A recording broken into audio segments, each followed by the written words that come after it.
Please welcome her, Denise Schwartz.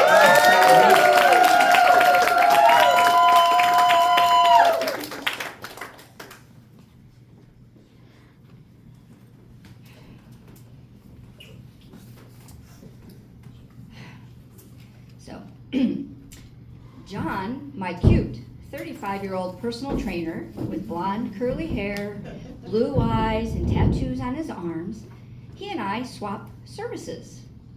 I am a physical therapist, and I help him with his chronic shoulder and back pain from him being a collegiate baseball pitcher, and he still pitches in men's league today.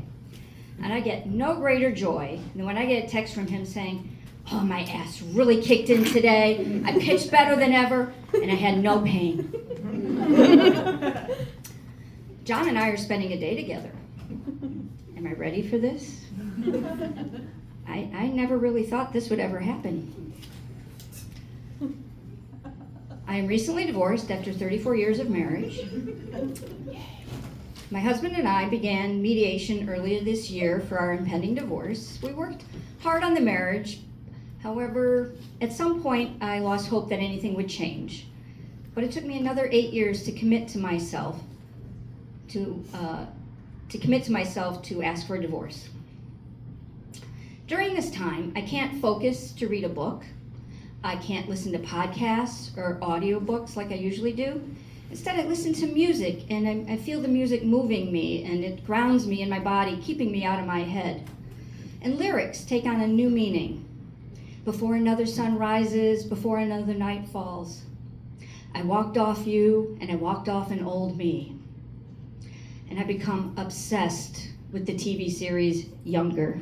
And it stars Sutton Foster, a Tony Award-winning actress. So those of you who don't know the show, Sutton plays Liza, a 40-year-old recently divorced mom who is trying to re-enter the workforce, and she can't get a job because of her age. When she meets a hot 26-year-old tattoo artist, Josh, he thinks she's 26. She pretends she's 26, she gets a job, and the tattoo artist. The mediation moves along steadily. Some sessions go well, some make me anxious, upset, angry. I watch Younger over and over and over again. I devour YouTube videos and podcasts, and I read everything about Sutton Foster. I have never obsessed over a show or fangirled like I am now. I feel really weird about it, but there's a sense of hope and optimism about this show that brings me calm during this mediation process. I rely on my family and friends for support, and my new friends from my storytelling group. And John and I swap services, and I go watch him pitch baseball. He and I are heading downtown. I'm a little nervous. I'm very excited. Do I really want to do this? We get to our destination in Chicago's Logan Square neighborhood, and he pulls over and parks. And he turns to me and he says sweetly, "You got this." I take a deep breath, I get out of the car, and I head into the building. I am getting my first tattoo. I have never thought about getting a tattoo before. My best friends don't have tattoos. None of my family members have tattoos. My physical therapy friends don't have tattoos. I didn't have an opinion about it one way or the other. Unlike my mother, who has no qualms expressing her judgment over people with tattoos. Oh my God, why do they do that to themselves? It looks terrible. But it doesn't matter what my mother says. I order a bag of temporary tattoos from Amazon, and I begin to research the best and least painful place to have the tattoo. I get my bag of tattoos, and I'm scrounging through the bag, and I pull out a black and white dragonfly. I look up the meaning. It means transformation, freedom, and new beginnings. Sounds perfect. I put the tattoo on the outside of my right thigh, a place that I can see, but that's hidden from the rest of the world.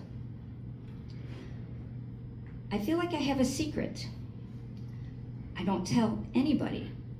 I don't tell my best friends. I don't tell my family.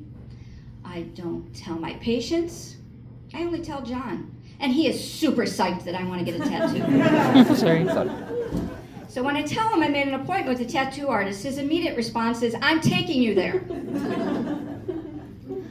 So here I am, lying on my side with my pants off, in a bright, clean room, in a building filled with artists looking out at the Chicago 606 Trail. And my tattoo artist is a beautiful, smart young woman with tattoos all over her body, one more beautiful than the next. And the design she created for me is exactly as I pictured it, making me feel really heard and understood from the consultation we had a couple months previously. It is a black ink drawing of a dragonfly flying through the green grass and comb flowers of a prairie. It doesn't hurt, it kind of feels like being scratched. When we're done, John comes up and he checks out the tattoo and he's like, oh, it looks great. And I feel really happy. He and I head out for lunch. I have a glass of wine, which I've acquired a taste for the last 6 months. And I am really grateful. I have a wonderful guy friend who's going to help me navigate my new life, and a beautiful tattoo to remind me always to commit and be true to myself and find joy and beauty whenever possible. Thank you.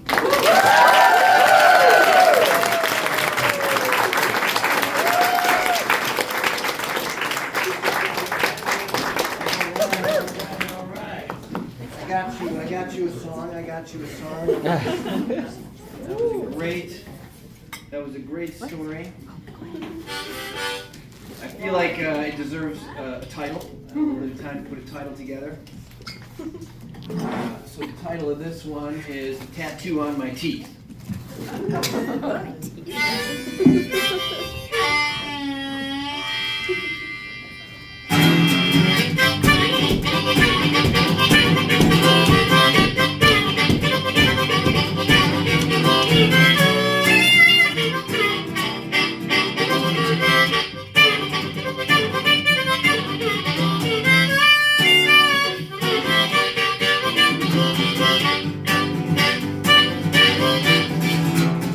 He was born with a bad shoulder and a tattoo of a fish on his teeth.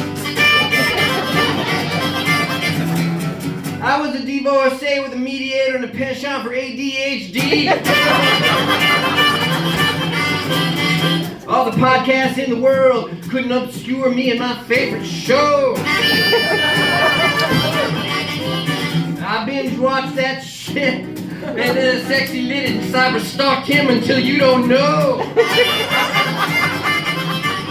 Well, don't worry about my tattoo, I can always get it removed. Cause I got my favorite show and John gave me back my groove.